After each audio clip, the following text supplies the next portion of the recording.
this is actually revisiting the garden. If the second Adam means anything at all, it's the chance to eat from the tree of life together instead of the tree of knowledge. So theologos, logic, right, is reasoning about God, study about God, Bible study. And, why wouldn't you want to know more about God? Great, gotcha. But if you're not careful, and very few people have been since Constantine, what you end up with is all sorts of different, well, this is good, this is evil, this is good, this is evil, prayer's good, worship's good, attendance is good, benevolence is good, not having a covering is bad. Like, where'd that come from? They're not in the scriptures anywhere. I see the point they're trying to make, like you got to belong to somebody, but not to a clergyman. That's not your covering, right? That's total make-believe. But Jesus, as the second Adam, gave us another shot at the Garden of Eden, and that now we're exploring the tree of life, the ecosystem, rather than the tree of knowledge, the system. So that's kind of the beauty of it. We're reversing the Tower of Babel. We're reversing the outcome of the first Adam and that stupidity. So that one's full of lust of the eye, lust of the flesh, the boastful pride of life. This looks good to me, let's do it. Oh, that'll be nice. God lied. God's trying to cheat us. He's a hard taskmaster. All that stuff is the wrong tree. And then there's this tree of life thing going on where, one of the this little docudrama thing, it was 20 minutes or something, basically interviewing all the disciples one at a time. They've shown Jesus breaking bread at the Last Supper.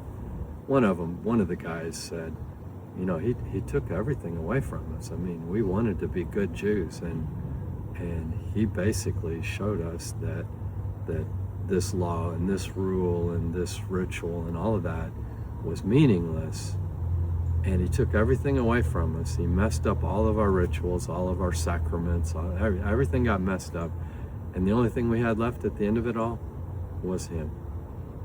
It's like, I just melted the first time I heard that. That's exactly right. That's the tree of life. All that's left is Zoe.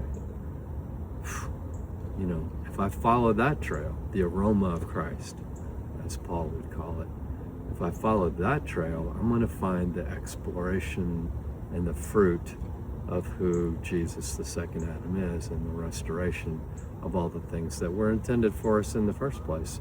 To walk with God in the cool of the morning and to listen to the whisper of God in the garden. And, that's the process that he's bringing us back to slowly.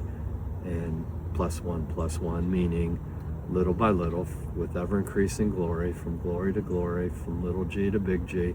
He's drawing us into himself because we blew it the first time, and you just don't learn how to be like God and to be the offspring of God, and to not speak where the Father's not speaking, and to not act when the Father's not acting. You don't learn that overnight. That's the wrong tree. If you learn it overnight, it's the wrong tree, and you didn't learn anything at all. But if instead you're walking this gentle walk, and you're watching and you're feeling the motor running, well, I don't know what my problem is, but I know God's not there, because the mind controlled by the Spirit is life and peace. So this motor running thing, this little anxiety, this little frustration, this little grabbing after thing, it seems good to me. Wrong tree. But I feel in myself, I understand, I'm beginning to learn how to walk with life and peace. The mind controlled by the Spirit is life and peace. Where life and peace are missing, it's not the mind controlled by the Spirit, it's the mind controlled by flesh. And we do know the Spirit and the flesh wage war with one another, and that came from, one of the greatest men ever born, Paul. So it's not like you get over that, but the process is very beautiful, very powerful, very painful, and very fruitful, and you don't get that in a system. It's only in an ecosystem. The tree of life revealed to us in our hearts, our spirit, together, iron sharpening iron, called alongside one another daily, so that none are, get their motor running uncontested. That's the thing of beauty, because we can't do it by ourselves. Mm-hmm. You can't do it on Sunday morning, no matter how good the sermon is. Let you get cheeseburger home to G-Man. Of course we were surprised. The Passover liturgy was not to be meddled with. Everyone knew that. Some things simply must not be changed. Even so, it was not the first time Jesus had threatened our orthodoxy. Lately, our religious leaders wanted nothing to do with Jesus. Make no mistake about this man. He was a fiery revolutionary who shook our religious and civil establishments to their very foundations. And no foundation was more firmly established in Jewish culture than the Passover meal. It was like a rock. Now Jesus was changing even that.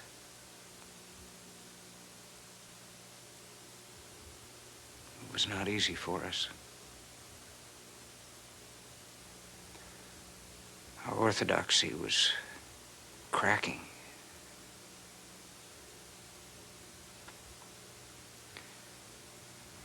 I guess we were frightened.